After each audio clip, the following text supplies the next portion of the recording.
क्या आप जानते हैं कि आगे क्या होने वाला है? मैं दुबई में देह व्यापार का काम करती थी क्योंकि मैं गरीब थी और मुझे कोई दूसरा काम नहीं आता था। एक रात सड़क के किनारे बैठकर ग्राहक का इंतजार कर रही थी कि अचानक एक बड़ी कार आकर रुकी। मैं फौरन उसके पास गई और कहा कि एक रात के सिर्फ 4,500 लूंगी। मैं 2 दिन से भूखी थी इसलिए बहुत कम दाम लगाए थे। तभी वह आदमी कार से उतरा और बोला कि मैं तुम्हें एक रात के 2 लाख दूंगा।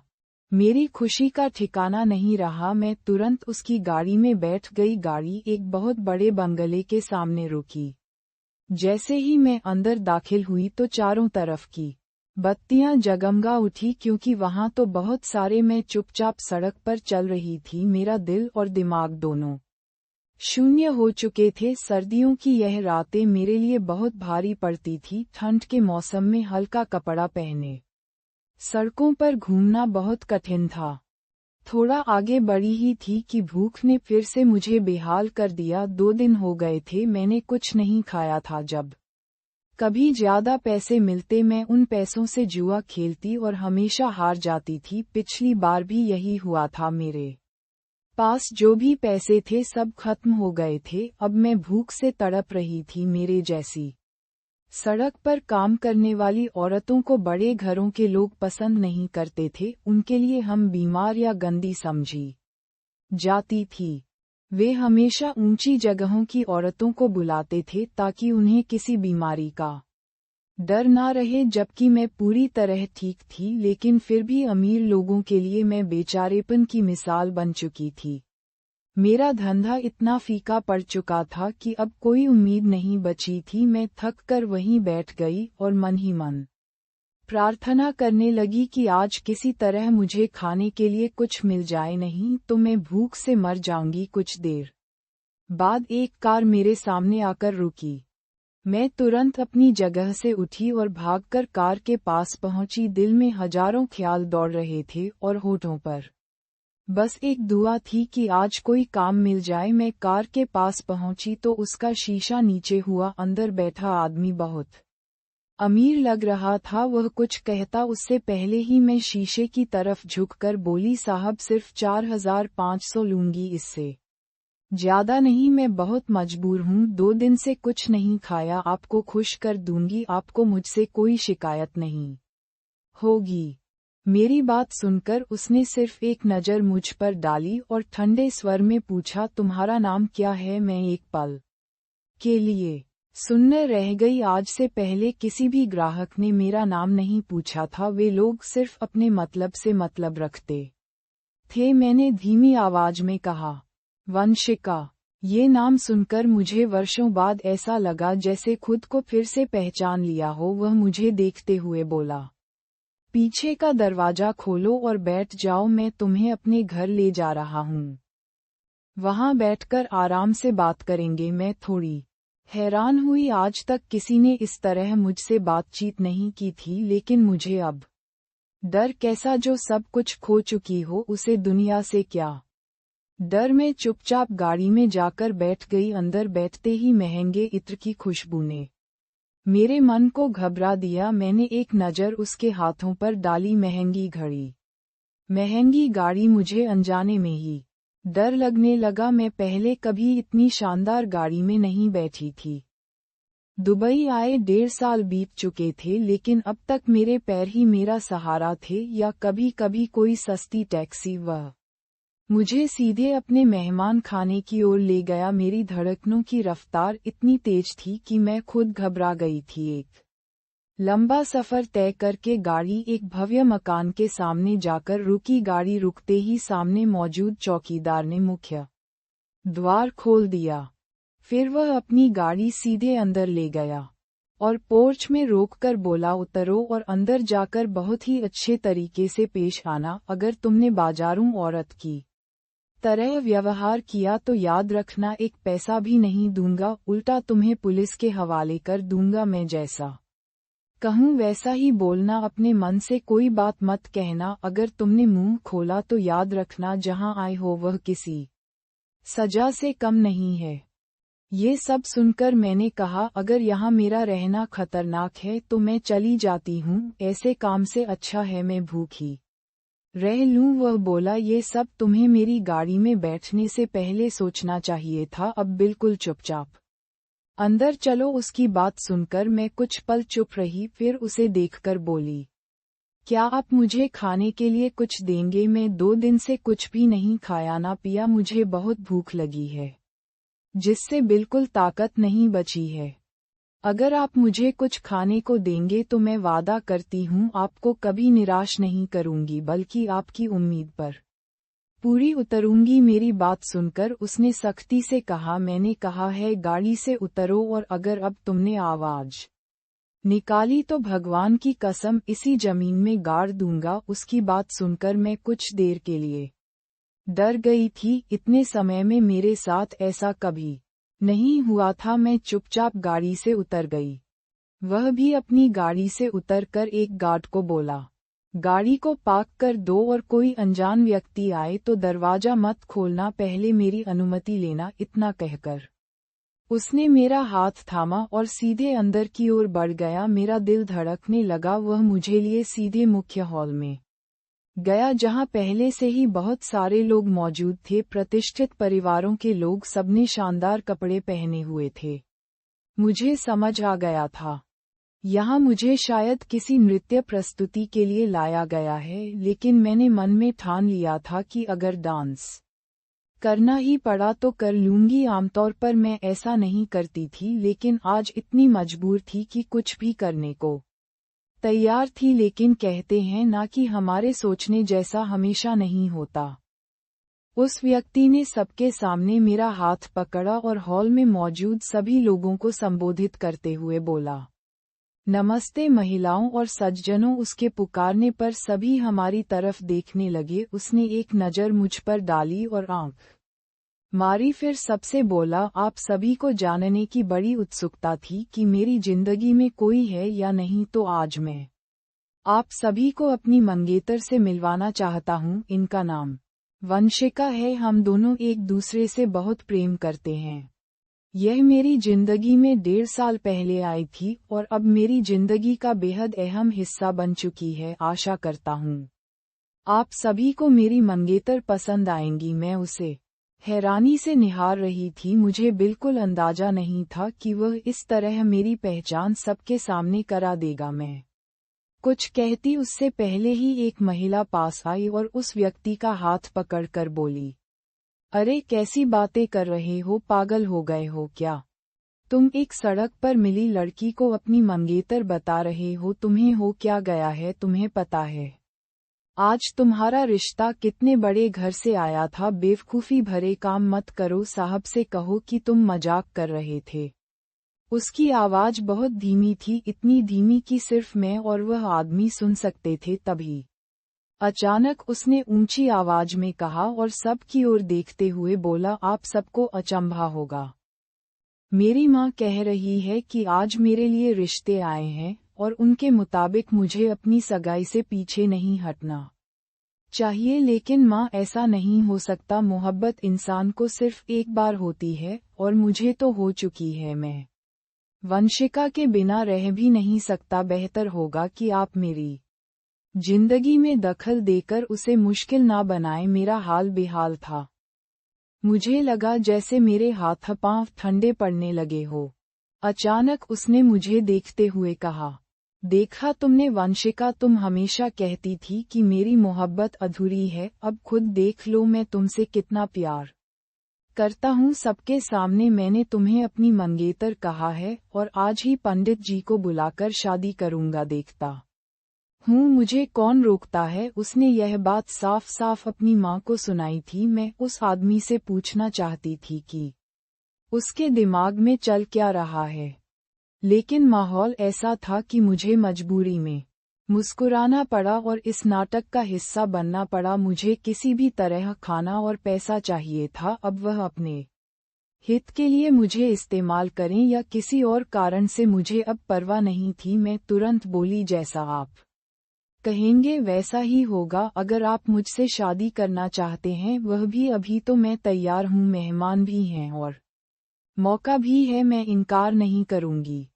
लेकिन मुझे यह नहीं पता था कि मेरे ये शब्द मेरे लिए कितनी बड़ी मुसीबत खड़ी करने वाले हैं। तभी उसने अपने अंगरक्षक को बुलाया। वह तुरंत सिर झुकाकर आगे बढ़ा। उसने कहा, जाओ और तुरंत पंडित जी का इंतजाम करो, गवाहों को बुलाओ और शादी की तैयारी करो। मैं अभी इसी लड़की से शादी करूंगा। अब मुझे कुछ गलत होने का एहसास हो रहा था। मैंने उसका हाथ दबाते हुए धीरे से कहा, साहब ये क्या हो रहा है?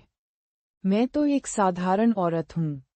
हमारे बीच जो भी मामला है, सोच समझकर आगे बढ़िए, नहीं तो आपको पछताना पड़ेगा। तभी वह मेरे कान के पास झुककर कुछ ऐसा बोला कि मैं स्तब्ध रह गई। मैं उसे अविश्वास से देखने लगी। वह मुस्कुराते हुए बोला, करोगी शादी या फिर किसी और को बुलाऊं? मैं तुरंत बोली, जैसा आप कहेंगे वैसा ही होगा। मेरा दिल तेज धड़कने लगा था। वह मुझे साथ लेकर सोफे पर बैठ गया और अपनी माँ से बोला, आज खाना लाओ। कुछ लोग गुस्से में वहां से चले गए और कुछ लोग तमाशा देखने के लिए हमारे पास रुक गए। थोड़ी देर बाद उसकी माँ खाना लेकर आए। उसने खाना मेज पर रखते ही कहा, आज मैं तुम्हें अपने हाथों से खाना खिलाऊंगा। आज हमारी जिंदगी का सबसे खूबसूरत दिन है। मेरा दिल जोर से धड़कने लगा था। मैंने ऐसा एहसास पहले कभी नहीं किया था। उसने सच में मुझे अपने हाथों से खाना खिलाया। मैं चाहकर भी खुद को रोक नहीं पा रही थी और अनजाने में उस नाटक का हिस्सा बनती चली जा रही थी। करीब आधे घंटे बाद एक पंडित और कुछ गवाह आ गए। सब कुछ किसी सपने जैसा लग रहा था। तभी एक बलिष्ठ आदमी उसके पास आया और धीरे से बोला, अगर तुमने इस सड़क की लड़की से शादी की तो मैं तुम्हें अपनी संपत्ति से बेदखल कर दूंगा। तुम्हारा दिमाग खराब हो गया है क्या? मैं तुम्हारी माँ को कह दूंगा कि अब तुम्हें बिना पूछे किसी के रिश्ते की बात ना करें। तुम ऐसी हरकत क्यों कर रहे हो? वह मुस्कुराया और शांति से बोला, आप क्या चाहते हैं, मैं आपके लिए भी कोई ऐलान करूं या फिर आप चुप रहेंगे? वह बोला, तुम बहुत पछताओगे, मैं तुम्हें छोड़ूंगा नहीं। तुम मेरी इज्जत को इस तरह मिट्टी में नहीं मिला सकते। राजवीर, होश में आ जाओ। तुम्हें आखिर किस बात का गुस्सा है?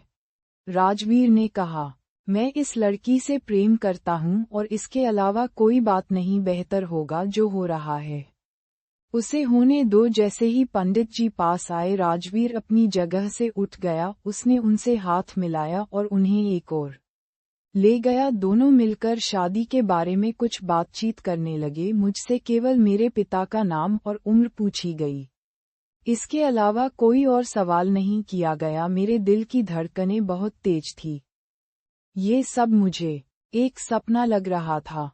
अचानक किसी गाड़ी का आकर मुझे अपने साथ ले जाना, इतने बड़े भवन में लाना और इतनी इज्जत से बिठाना, यह किसी स्वप्न से कम नहीं था। 1.5 साल पहले जब मैंने दुबई की धरती पर कदम रखा था, मेरे विचार भी कुछ ऐसे थे। क्या मैं अपना व्यवसाय शुरू करूंगी, अपनी जिंदगी बनाऊंगी और फिर शादी करके बस जाऊंगी? लेकिन मुझे क्या पता था कि वहां जाकर मेरी जिंदगी ऐसी तबाही में बदल जाएगी जिसकी मैंने कभी कल्पना भी नहीं की थी। कुछ ही मिनट बाद पुजारी जी और राजवीर मेरे बिल्कुल पास आ गए। गवाह भी हमारे निकट बैठ गए थे। अतिथियों ने भी हमारे पास एक घेरे में जगह बना ली थी। मुझे यकीन ही नहीं हो रहा था कि यह शादी सच में हो रही है। जैसे ही राजवीर की वह फुसफुसाहट याद आई, मेरे हाथ पैर कुछ पल के लिए कांप उठे। आंखों में नमी आ गई। मेरी पुरानी जिंदगी किसी चलचित्र की तरह आंखों के सामने घूम गई। मैंने पलकें झपकाकर उस नमी को भीतर ही दबा लिया। पंडित जी बोले, वंशिका, अग्नि के समक्ष तुम्हारी शादी राजवीर से संपन्न की जा रही है। कन्यादान के समय मेरे हाथ कांप रहे थे। अग्नि के 7 फेरे पूर्ण किए। शादी संपन्न होते ही पंडित जी ने आशीर्वाद दिलवाया और फिर शुभकामनाओं का सिलसिला शुरू हो गया। लोग आते, कहते बधाई हो और चले जाते।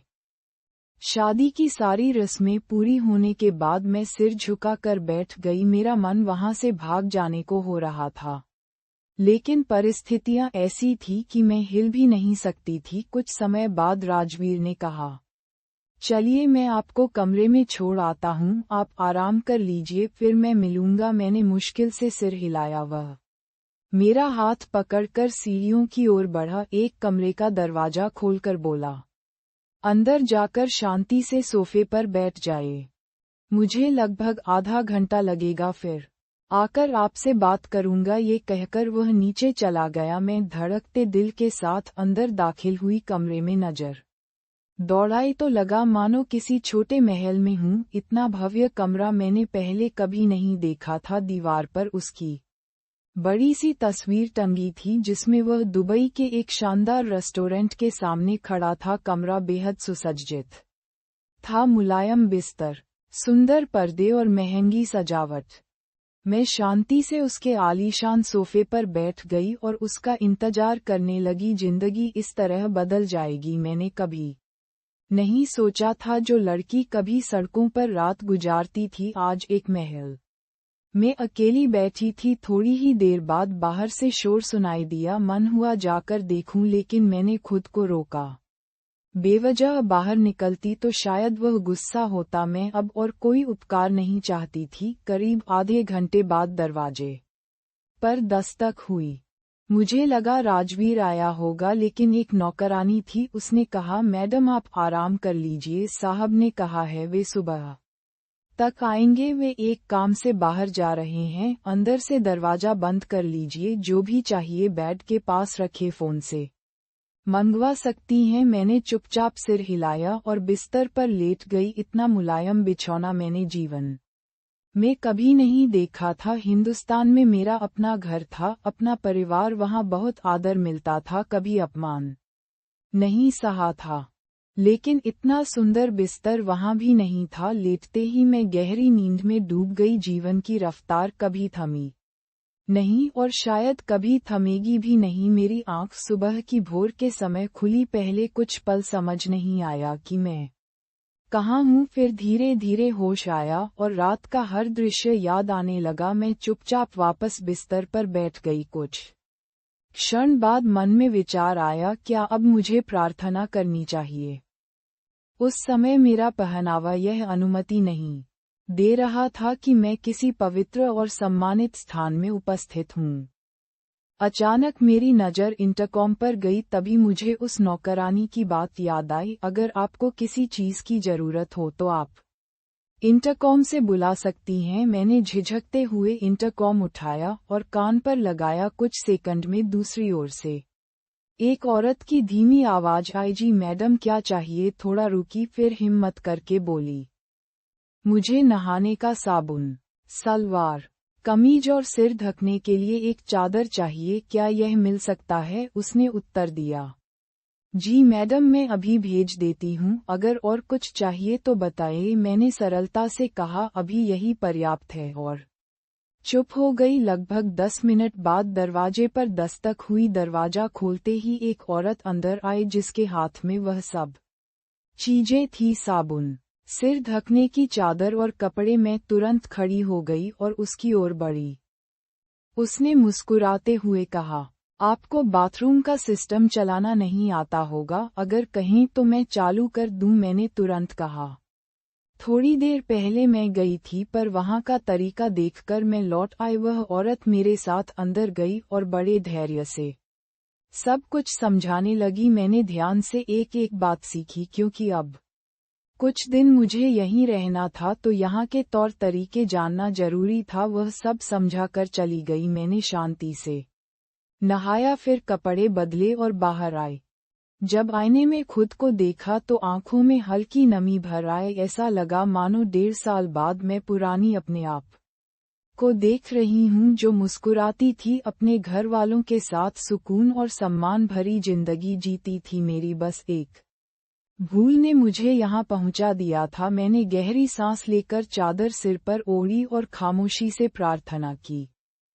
प्रातः काल की प्रार्थना पूरी करने के बाद जब मैंने हाथ जोड़े और सिर झुकाया तो मेरी आंखों से आंसू अपने आप बहने लगे। मैं भगवान से बोली, हे मेरे पालनहार, तू सब जानता है मैं कैसी औरत हूँ।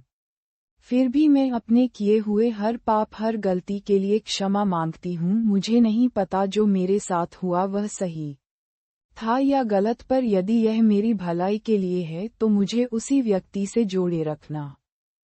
यदि तूने मुझे सम्मान दिया है तो मेरी लाज की रक्षा करना। मैं यहीं इस चार दीवारी में रहना चाहती हूँ। 2 वक्त का भोजन मिल जाए, किसी सहारे की जरूरत नहीं, बस मुझे एक सम्मानजनक जिंदगी चाहिए। या फिर हे मेरे भगवान, मुझे मेरे देश वापस ले चल, कृपया कुछ कर दो। मैं जानती हूँ कि मैं कई दिनों बाद तुम्हारे द्वार पर आई हूँ, लेकिन उसी सच्चाई और निष्ठा से मांग रही हूँ जैसे हर बार मांगा करती थी।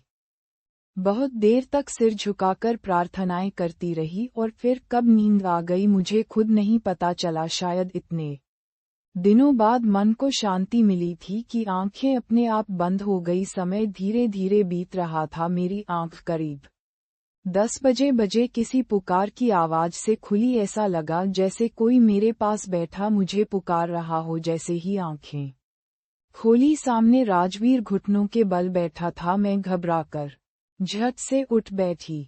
वह मेरी ओर देखकर बोला, तुम जमीन पर क्यों सो रही हो? मैंने तो कहा था कि बिस्तर पर सो जाना। उसकी बात सुनकर मैंने कहा, मैं तो बिस्तर पर ही थी। प्रार्थना करते करते कब नींद लग गई पता ही नहीं चला। मेरी बात सुनकर वह हल्के से मुस्कुराया और बोला, शायद कई दिनों बाद तुमने सच्चे मन से प्रार्थना की होगी, तभी इतनी मीठी नींद आई। उसका लहजा बहुत नम्र था।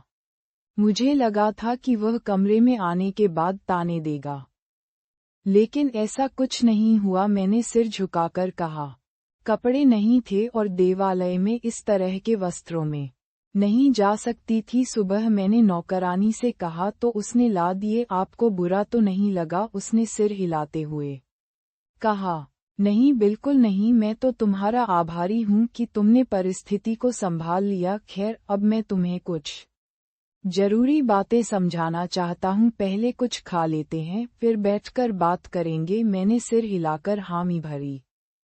सच कहूँ तो उस समय मुझे बहुत भूख लगी थी। थोड़ी ही देर में नाश्ता आ गया। इस दौरान मैं तैयार भी हो चुकी थी। हम दोनों ने साथ बैठकर नाश्ता किया। हमारे बीच थोड़ी दूरी थी। मैं चाहकर भी उसके पास नहीं बैठ पाए, क्योंकि मैं उसे जानती तक नहीं थी। नाश्ते के बाद उसने कहा, अगर तुम्हें स्नान आदि के लिए जाना हो तो चली जाओ, क्योंकि अब मुझे बात करनी है और थोड़ा समय लगेगा। मैंने धीरे से कहा, आप बस कहिए, मैं कहीं नहीं जाना चाहती, सिर्फ सुनना चाहती हूँ। वह सीधा होकर बैठा और बोला, मेरा नाम राजवीर खन्ना है। ये हवेली मेरी है। मैं और मेरे पिता मिलकर एक कंपनी चलाते हैं। मेरी माँ वे सौतेली है। उनकी इच्छा अनुसार मैं शादी नहीं कर सका, क्योंकि वे बहुत लोभी स्वभाव की है। अगर मेरी जिंदगी में कोई स्त्री आए भी तो उसे देखकर वह भी लोभ में पड़ जाएगी। इसलिए मैंने एक बड़ा निर्णय लिया।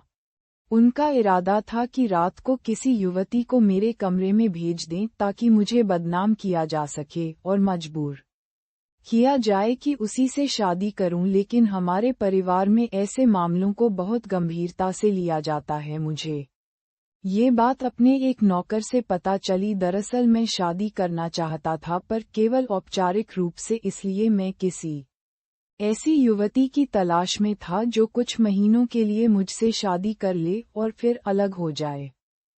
लेकिन ऐसी कोई लड़की नहीं मिली। मैं परेशान घूम रहा था, तभी मेरी नज़र तुम पर पड़ी। उस समय मेरे मन में केवल व्यवहारिक सोच थी, इसलिए मैंने तुम्हें चुना। मैंने तुम्हें पिछली रात 5 लाख की पेशकश की थी, लेकिन अब मैं 10 लाख दूंगा अगर तुम 4 महीने तक मेरे साथ रहो। मैं अपने परिवार को ये दिखाना चाहता हूँ कि तुम कोई साधारण लड़की नहीं बल्कि मेरी सच्ची पसंद हो, और हम 1.5 वर्ष से साथ रह रहे हैं।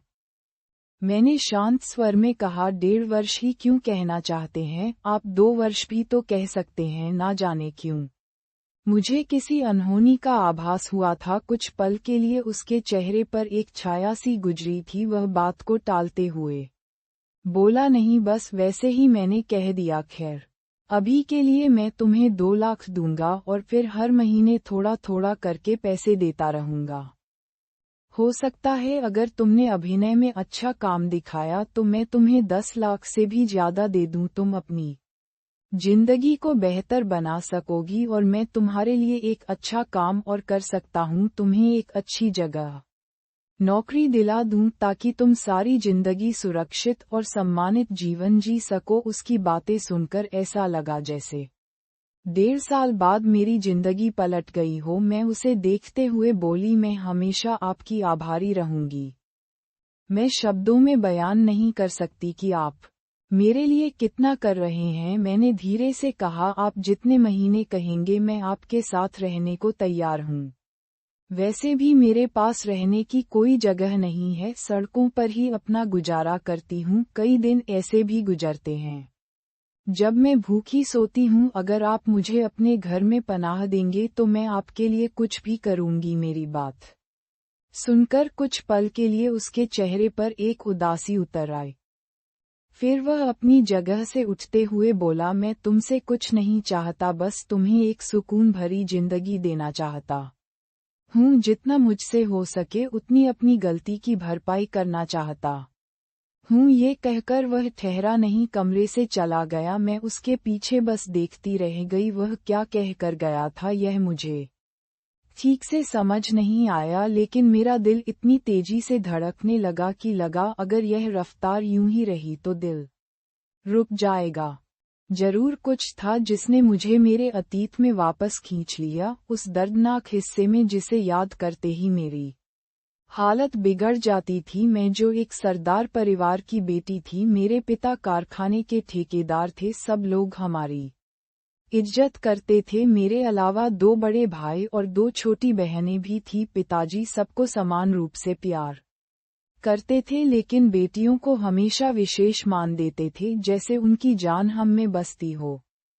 वह कहते थे, 2 बेटों के बाद जब तुम पैदा हुई तो तुम मेरे लिए सुकून का एहसास थी। तुम्हारे आने के बाद मेरे हालात बेहतर हो गए। मेरी हर छोटी बड़ी इच्छा वे पूरी करते थे। एक बार मुझे मोबाइल फोन लेने का शौक हुआ। मैंने बस एक बार कहा और उन्होंने मेरी बात मान ली। भाइयों ने बहुत जोर लगाकर कहा, इसे मोबाइल की क्या जरूरत है, यह इसकी लायक नहीं। लेकिन पिताजी के आगे किसी की नहीं चली। मेरी जिद पर आखिर मेरे हाथ में एक टच मोबाइल दे दिया गया। फिर धीरे धीरे मैं अपने दोस्तों से जुड़ने लगी। फेसबुक पर कुछ लड़कों से भी बात होने लगी। शुरू में सब मजेदार लगा, पर धीरे धीरे मेरा मन उसमें उलझता चला गया। इसी दौरान मेरी मुलाकात आर्यन नाम के एक व्यक्ति से हुई। वह बहुत मीठे बोल बोलता था, कहता था कि वह दुबई में रहता है। कुछ ही समय में उसने मुझे शादी का प्रस्ताव दे दिया। मैंने तुरंत हाँ कर दी, क्योंकि वह मुझे बहुत अमीर लगा। मैंने उससे कहा, तुम अपने परिवार को लेकर मेरे घर रिश्ता लेकर आओ। अगर तुम सच में संपन्न हो तो ये तुम्हारे लिए कठिन नहीं होगा। मगर उसने मना कर दिया। उसने कहा, मैंने जिस तरह का परिवार बताया था उसे सुनकर उसने कहा कि तुम्हारे पिता इस रिश्ते के लिए कभी राजी नहीं होंगे। बेहतर होगा कि तुम खुद मेरे पास आ जाओ, मैं तुम्हें पैसे भेज दूंगा और तुम्हारा पासपोर्ट घर बैठे ही बन जाएगा। बस तुम मेरे पास चली आओ। उसकी इतनी विनती और बातें सुनकर मैं मान गई। एक पल को मेरे मन में ख्याल आया कि पिता से यह बात कह दूं, शायद उनका दिल पसीज जाए और वे राजी हो जाए। लेकिन मुझ में हिम्मत नहीं थी। शायद किस्मत का लिखा था कि मैं चाहकर भी अपने पिता से अपने दिल की बात नहीं कह पाई। धीरे धीरे मैं उस व्यक्ति की बातों में दिलचस्पी लेने लगी। कुछ ही दिनों में उसने मुझे पासपोर्ट बनवाने के सारे तरीके समझा दिए। मुझे बहुत कुछ नहीं करना था, बस पासपोर्ट दफ्तर जाना था और सब कुछ अपने आप हो गया। मुझे 2 बार वहां बुलाया गया और तीसरी बार मेरे हाथ में पासपोर्ट थमा दिया गया। ये सब कैसे हुआ, किसने कराया, मुझे कुछ मालूम नहीं था। उसने मुझसे 1 रुपया तक नहीं लिया, बल्कि उसने ही पासपोर्ट दफ्तर के जरिए करीब 3.5000 भेजे थे। फिर जब मैं घर लौटी तो उसने मेरी उड़ान की टिकट भी बुक कर दी थी। मुझे ये कदम उठाते हुए डर लग रहा था, लेकिन मैं क्या करती। प्यार और पैसे की चमक ने मुझे अपने वश में कर लिया था। मैंने सोच लिया था कि वहां जाकर मैं अपना करियर बनाऊंगी, खूब पैसा कमाऊंगी और अपने माँ बाप को आराम की जिंदगी दूंगी। लेकिन कहते हैं, जब इंसान पर लालच चढ़ जाए तो वह अपने होश खो बैठता है। उसके कहे अनुसार मैं दुबई पहुंच गई और यहीं से मेरी बर्बादी शुरू हुई। जैसे ही मैंने दुबई में कदम रखा और उससे संपर्क करने की कोशिश की, उसने कोई जवाब नहीं दिया। मैं बार बार उसे फोन करती रही, पर उसकी तरफ से कोई उत्तर नहीं आया। मेरे पास जितने पैसे थे उनसे मैं किसी तरह 10 दिन तक जी पाई, फिर सब खत्म हो गया। मेरे पास 1 रुपया भी नहीं बचा। कुछ दिन तो मैंने लोगों से मांगकर अपना पेट भरा, पर फिर वह काली रात आई जिसने मेरा सब कुछ छीन लिया। मैं भूखी प्यासी सड़क किनारे बैठी थी जब एक कार मेरे पास आकर रुकी। उसमें से एक नशे में धुत आदमी उतरा जिसने इशारा किया, और मैं इतनी कमजोर थी कि मना नहीं कर पाए। मैंने उसे सब कुछ सौंप दिया। बदले में उसने बस 150 दिए जिनसे मैंने पेट भरा। लेकिन यही मेरे पाप भरे रास्ते की शुरुआत थी। हर दिन मैं नया ग्राहक ढूंढती और अपने जीवन के दरवाजे गुनाहों की अंधेरी दुनिया में खोलती चली जाती। मैं क्या करती? मैं पढ़ी लिखी नहीं थी, पिता का साया सिर पर नहीं था, घर वाले पास नहीं थे। मजबूरी में मुझे यही रास्ता अपनाना पड़ा। बहुत कोशिश की कि कोई नौकरी मिल जाए, पर वहाँ नौकरी उन्हीं को मिलती थी जिनके पास सिफारिश या रहने की अनुमति होती है। मेरे पास दोनों नहीं थे, इसलिए मैं एक ऐसी स्त्री बन गई थी जिसे बहुत कम पैसों में रौंद दिया जाता था। वक्त धीरे धीरे गुजरता रहा और देखते देखते मुझे यहाँ 1.5 साल हो गया। अब भी मेरे मन में सवाल उठता था, मेरे देश में सब कैसे होंगे? मुझे पहले कुछ पता नहीं था, लेकिन अब जब मैंने उस आदमी को देखा तो ना जाने क्यों ऐसा लगा जैसे मैं उससे पहले भी बात कर चुकी हूँ। जब उसने अपना पूरा नाम राजवीर खन्ना बताया तो अचानक मेरे मन में वही आर्यन का नाम गूंज उठा जिसकी वजह से मेरी जिंदगी में एक तूफान आ गया था। उसकी बातें सुनकर मेरा दिल अजीब तरह से धड़कने लगा। ऐसा लगने लगा था मानो जिंदगी फिर से मुझे 1.5 साल पीछे खींच लाई हो। समय तेजी से बीतता जा रहा था। दोपहर में नौकरानी खाना देकर चली गई, लेकिन अब मुझे बस राजवीर खन्ना का ही इंतजार था। करीब रात के 8 बजे वह कमरे में दाखिल हुआ। जैसे ही वह अंदर आया, मैं उसके सामने खड़ी हो गई। वह कुछ कहता उससे पहले ही मैंने उसका गिरेबान पकड़ लिया और झकझोरते हुए बोली, झूठ मत बोलो, तुम वही आर्यन हो जिसने मुझे हिंदुस्तान से दुबई बुलाया था। तुम वही हो ना जिसने प्यार का जाल बिछाकर मेरी जिंदगी बर्बाद कर दी। मैंने कहा, तुम मुझसे कुछ भी नहीं छिपा सकते। तुम्हें तुम्हारे पिता की कसम है, तुम हमेशा कहते थे कि तुम्हें अपने पिता से बहुत लगाव है। आज मुझे सच जानना है। मैंने भगवान से कितनी बार दुआ की थी कि एक बार तुमसे मिलूं और पूछूं आखिर मैंने तुम्हारा क्या बिगाड़ा था जो तुमने मेरे साथ ऐसा व्यवहार किया। मेरी बातें सुनकर वह अचानक घुटनों के बल बैठ गया और जोर जोर से रोने लगा। उसके आंसू रुकने का नाम नहीं ले रहे थे। उस पल मुझे यकीन हो गया कि मेरा शक सही था। वह रोते हुए बोला, मैं बेबस था घरवालों के दबाव और पाबंदियों के कारण। जब मैंने तुम्हें हिंदुस्तान से दुबई बुलाया तो मेरे पिता मेरे खिलाफ हो गए। उन्होंने धमकी दी थी कि अगर मैंने किसी गरीब लड़की से शादी की तो वे मुझे घर से निकाल देंगे। उन्होंने मेरे पीछे लोगों को लगा दिया था ताकि मैं तुमसे संपर्क ना कर सकूं। मैंने फिर भी कोशिश की थी कि तुम्हें अपने पास बुला सकूं, लेकिन तुम उस व्यक्ति से मिली ही नहीं जिसे मैंने भेजा था। फिर पिछले हफ्ते मुझे पता चला कि तुम किसी ग्राहक के साथ दुबई के एक होटल में देखी गई हो। जब उसने तुम्हारी तस्वीर दिखाई तो मुझे लगा जैसे धरती फट जाए और मैं उसमें समा जाऊं। मैं तुमसे शादी करना नहीं चाहता था, लेकिन मेरा अंतर्मन मुझे चैन से जीने नहीं दे रहा था। मैं हर दिन मरता था और हर दिन जीता था। इसलिए मैंने एक योजना बनाई और तुम्हें अपनी जिंदगी में शामिल करने का फैसला किया। मुझे पता है तुम्हारे लिए मुझे स्वीकार करना आसान नहीं होगा, लेकिन आज मैं अपने सारे वादे पूरे करना चाहता हूँ। कृपया मुझे अपना लो। उस पल मेरा मन चाहता था कि मैं उस व्यक्ति को अपनी जिंदगी से हमेशा के लिए दूर कर दूं। लेकिन मैंने अपनी जिंदगी में इतना कुछ सहा था कि कहीं ना कहीं मेरा दिल चाहता था कि कोई ऐसा इंसान हो जो मुझसे सच्चा प्रेम करे, तकलीफ ना दे बल्कि सम्मान और स्नेह से भरी जिंदगी दे। इसलिए ना चाहते हुए भी मैंने उसे माफ कर दिया और उसके साथ एक नई जिंदगी। शुरुआती दिनों में कई छोटी मोटी परेशानियां आए। मेरी पुरानी जिंदगी को लेकर मैं बहुत डरी और सहमी रहती थी। हमेशा लगता था कि कहीं वह मुझे ताना ना दे दे।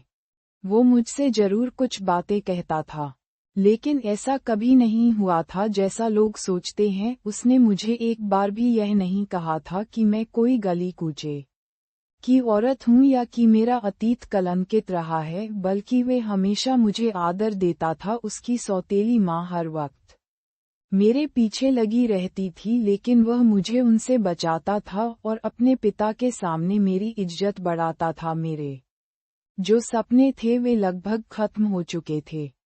शादी के 6 महीने बाद वह मुझे मेरे मायके लेकर गया था। मेरे भाइयों की शादी हो चुकी थी, बहनों के रिश्ते तय हो चुके थे और पिताजी की तबीयत ठीक नहीं रहती थी। जब उन्होंने मुझे देखा तो बहुत नाराज हुए और मेरा चेहरा तक नहीं देखना चाहते थे। लेकिन जब उन्होंने मुझे इतनी बड़ी गाड़ी में और इतनी शान शौकत से देखा तो उनका गुस्सा धीरे धीरे शांत हो गया और उन्होंने मुझे माफ कर दिया।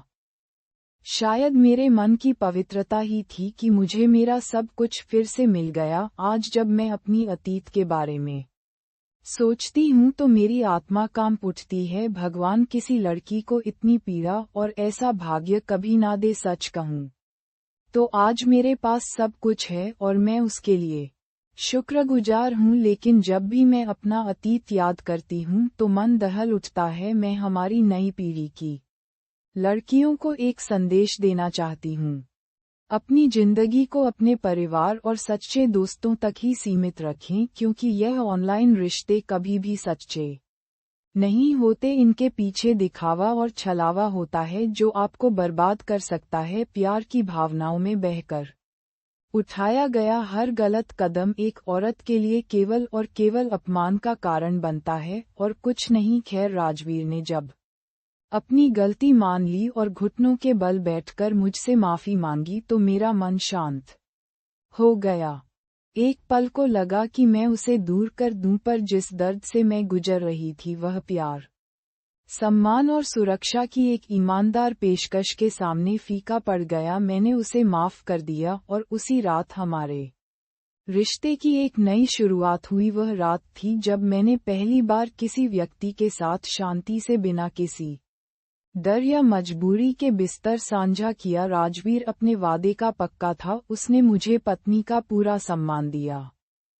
वह कभी नहीं चाहता था कि मैं अपने अतीत के बोझ तले दबी रहूं। उसने मेरे साथ वैसा ही व्यवहार किया जैसा एक पति अपनी प्रिय पत्नी से करता है। शुरुआत में मुझे हमेशा डर लगा रहता था कि उसकी सौतेली माँ कोई चाल ना चल दे। वह महिला अक्सर राजवीर के पिता के सामने मेरी छोटी मोटी गलतियां बताने की कोशिश करती, जैसे खाने की मेज पर कांटा छुरी सही से ना पकड़ना या अंग्रेजी ठीक से ना बोल पाना। राजवीर हमेशा ढाल बनकर खड़ा रहा।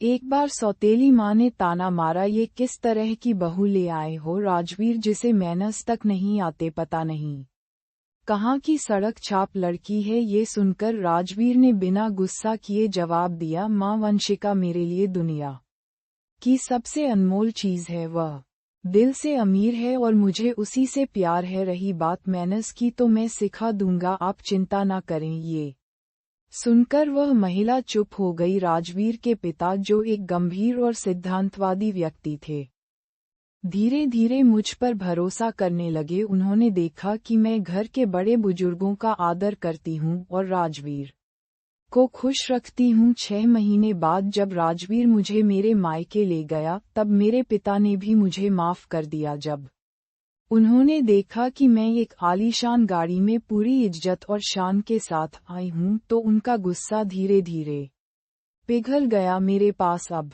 वह सब कुछ था जिसकी मैंने कभी कल्पना भी नहीं की थी।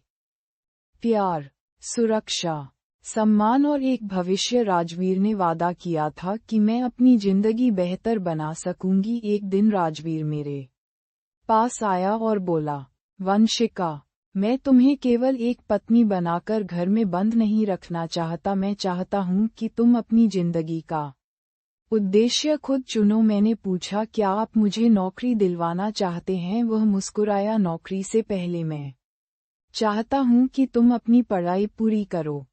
अगर तुम चाहो तो मैं तुम्हें एक अंग्रेजी और कंप्यूटर कोर्स ज्वाइन करवा सकता हूँ, इससे तुम्हें अपने पैरों पर खड़े होने में मदद मिलेगी। उसकी यह बात सुनकर मेरे मन में असीम आभार भर गया। मैंने तुरंत हाँ कर दी। अगले 1.5 साल तक मैं एक परिवर्तनकारी यात्रा पर थी। मैंने अंग्रेजी बोलना, कंप्यूटर चलाना और घर परिवार के तौर तरीके सीखे। राजवीर ने मेरा दाखिला एक चैरिटी संगठन में करवा दिया जो दुबई में मुसीबत में फंसी भारतीय महिलाओं की मदद करता था। यह मेरी जिंदगी का नया मोड़ था। अब मैं अपनी पुरानी जिंदगी के दर्द को एक ताकत में बदल सकती थी। उस चैरिटी में काम करते हुए मैंने अपनी जैसी कई लड़कियों को देखा जो लालच, धोखे या मजबूरी में अपना देश छोड़कर दुबई आई थी और गुमनाम हो गई थी। उनके साथ बात करते हुए, उनकी मदद करते हुए मुझे अपने अतीत से शांति मिलने लगी। मैंने राजवीर को बताया, मुझे अब तुम्हारे दिए पैसों की उतनी जरूरत नहीं जितनी इस काम की है। मैं अब पीड़ित नहीं हूँ, मैं अब मददगार हूँ। राजवीर ने हमेशा की तरह मेरा साथ दिया। राजवीर की सौतेली माँ को जब पता चला कि मैं अब समाज सेवा कर रही हूँ और राजवीर भी इसमें मेरा साथ देता है तो उनका विरोध धीरे धीरे खत्म हो गया। वे शायद ये समझ गई कि मैं लोभी नहीं हूँ बल्कि एक सच्ची इंसान हूँ। समय के साथ मेरा दिल पूरी तरह से स्वच्छ हो गया। जब मैं अतीत को याद करती तो अब मेरी आत्मा कांपती नहीं बल्कि एक भारी सबक याद आता। आज जब मैं अपनी जिंदगी की ओर देखती हूँ तो मुझे हर कदम पर ईश्वर का हाथ और राजवीर का सहारा दिखता है। मेरी कहानी का अंत यहीं होता है, लेकिन एक मजबूत संदेश के साथ। लालच का त्याग करें।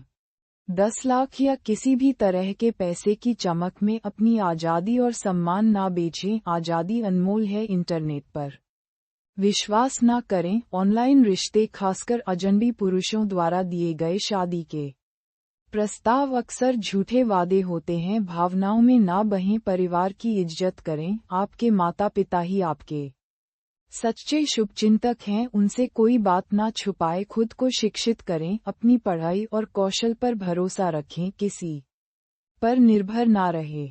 आत्मनिर्भरता ही सर्वोच्च सम्मान है। गलती सुधर सकती है। अगर आपसे कोई बड़ी गलती हो भी जाए तो निराश ना हो। पश्चाताप और सच्चाई में बड़ी ताकत होती है। ईश्वर हर किसी को दूसरा मौका जरूर देता है, बस हमें उस मौके को सम्मान के साथ स्वीकार करना होता है। जीवन में किसी की मजबूरी का फायदा उठाना सबसे बड़ा पाप है, जैसा कि राजवीर ने पहले किया था, और अपनी लालसा या भावनाओं में बहकर अपनी सुरक्षा और सम्मान को दांव पर लगाना दूसरी सबसे बड़ी गलती है। राजवीर और वंशिका दोनों ने अपनी अपनी गलतियां स्वीकार की। एक ने पश्चाताप किया और दूसरे ने माफ कर दिया। प्यार, माफी और सम्मान ही किसी रिश्ते और जीवन को नया जन्म दे सकते हैं। दोस्तों, ये कहानी पूर्णतः काल्पनिक है। इसका उद्देश्य किसी व्यक्ति, संस्था या समाज की भावनाओं को ठेस पहुंचाना नहीं है। इसमें दिखाए गए पात्र, घटनाएं और परिस्थितियां केवल सामाजिक संदेश देने के लिए हैं ताकि लोग